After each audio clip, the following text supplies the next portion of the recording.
Welcome to the exciting universe of music theory. Are you ready to learn? Then let's begin. Today we will talk about scale 3699, Aeolylyllic, which sounds like this.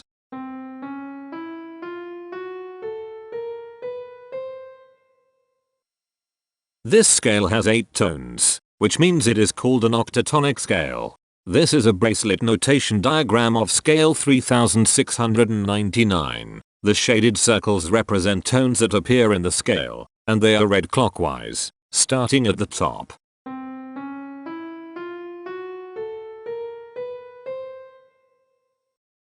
The pitch class set for this scale is 0, 1, 4, 5, 6, 9, 10, 11. The fault class is 8, 8. This set is not prime. The structure of a scale is a description of the interval distance between each successive tone. This scale has a structure of 131131111.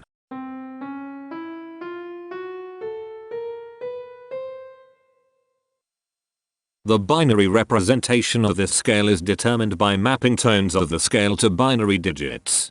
Each binary digit represents a power of 2.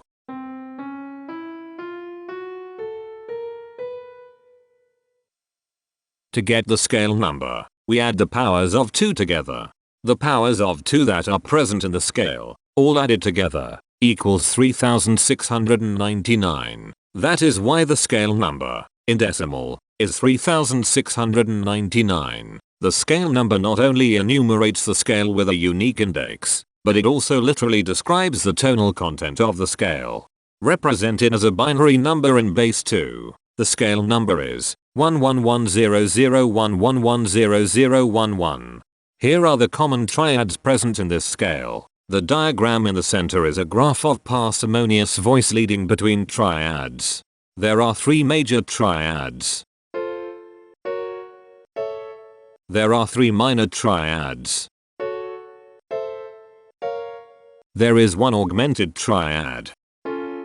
There are 2 diminished triads. Here is a Hamiltonian path of parsimonious voice leading that uses all the triads.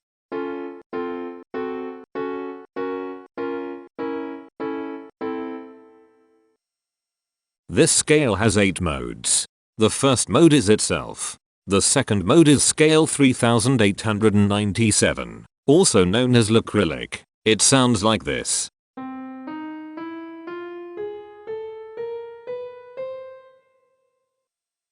The third mode is scale 999, also known as Bilylylic. It sounds like this.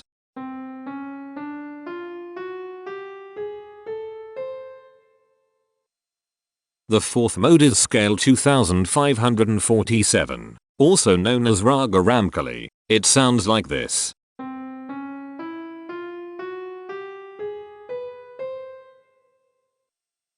The fifth mode is scale 3321, also known as Aeolylyllic. It sounds like this.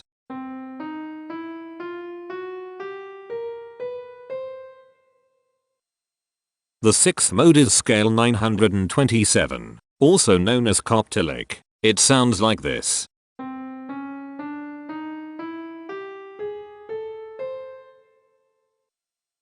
The seventh mode is scale 2511, also known as Epiryllic. It sounds like this.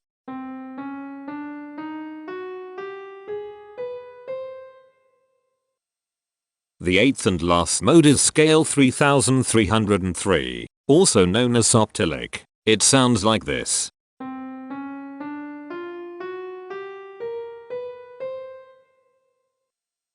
Imperfections are tones that have no tone a perfect fifth interval above them. This scale has 2 imperfections. They are at positions here and here. Hemitones are instances where 2 tones in the scale are a semitone apart. This scale has 6 hemitones. They are at positions here, here, here, here, here, and here. Cohemitones are instances where 2 hemitones are beside each other. This scale has 4 cohemitones. They are at positions here, here, here, and here. The distribution spectra describes the size of each of the scale steps, which in turn describes how evenly spaced the tones are. A generic interval is how many scale steps are between one tone and another. A specific interval is how many semitones apart they are. The generic interval of one scale step comes in two different specific interval sizes, 1 semitone and 3 semitones. The spectrum width of this generic interval is the highest, 3, minus the lowest, 1, which equals 2. The generic interval of 2 scale steps comes in two different specific interval sizes, 2 semitones and 4 semitones. The spectrum width of this generic interval is 2. The generic interval of 3 scale steps comes in two different specific interval sizes, 3 semitones and 5 semitones. The spectrum width of this generic interval is 2.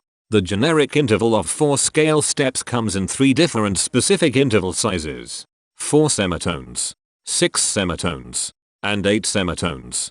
The spectrum width of this generic interval is 4. The generic interval of 5 scale steps comes in two different specific interval sizes, 7 semitones and 9 semitones. The spectrum width of this generic interval is 2. The generic interval of 6 scale steps comes in two different specific interval sizes, 8 semitones and 10 semitones. The spectrum width of this generic interval is 2. And finally, the generic interval of 7 scale steps comes in two different specific interval sizes, 9 semitones and 11 semitones. The spectrum width of this generic interval is 2. The spectrum variation is the sum of all the widths, divided by the number of tones. The spectrum variation of this scale is 2. Since the variation is greater than 0, this indicates that the scale is not perfectly even. The highest spectrum width is 4. Since this is greater than 1, we know that this scale is not maximally even. If every spectrum has exactly 2 specific intervals, we call that the Myhill property. This scale does not have the Myhill property. Since the generic interval ranges overlap, this scale is an improper scale. The interval vector of a scale is a description of what intervals exist between its tones. There are 6 intervals with a size of 1 semitone. They are here, here, here, here, here, and here. There are 4 intervals with a size of 2 semitones. They are here, here, here, and here. There are 4 intervals with a size of 3 semitones. They are here, here, here, and here. There are 5 intervals with a size of 4 semitones.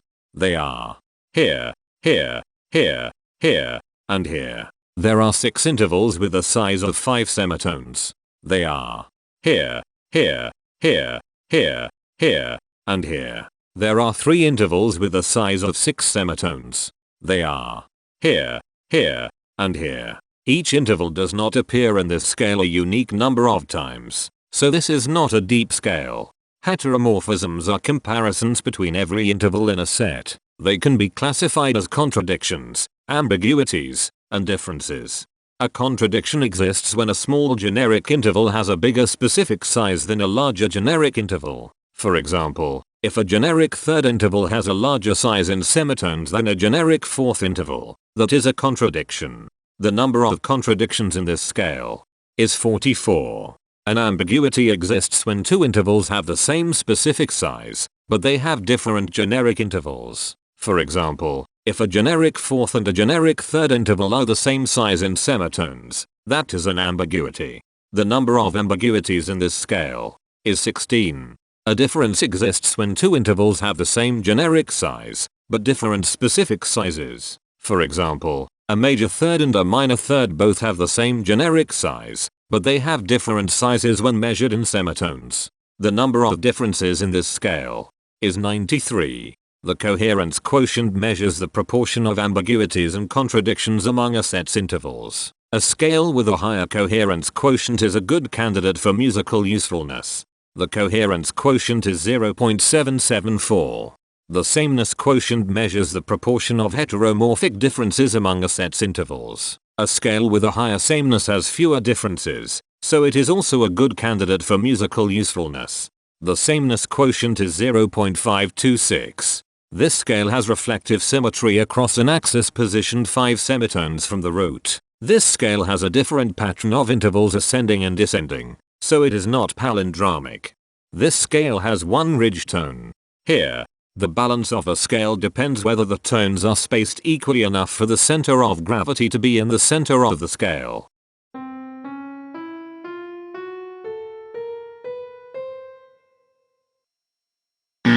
This scale is not balanced. The inverse of a scale is a mirror image. It is what you get when the sequence of intervals is reversed. The inverse of this scale is scale 2511, also known as Aeolylyllic. This scale is achiral, since it can transform into its own reflection by a rotational transformation. This scale has no rotational symmetry. For even more detail about this scale, visit ianring.com/musictheory/scales/3699. If you found this video informative, please consider supporting this channel by becoming a patron. Of course, not everyone has the means to support a project like this one financially, and that's okay. But if you are able to spare just $1 a month, your help is deeply appreciated. It will not only allow others to continue enjoying this series for free, but will also go toward improving the quality and quantity of music theory resources we can provide. Go to patreon.com/musictheory and join others like yourselves who totally geek out on all this nerdy stuff. Thank you to these Patreon patrons.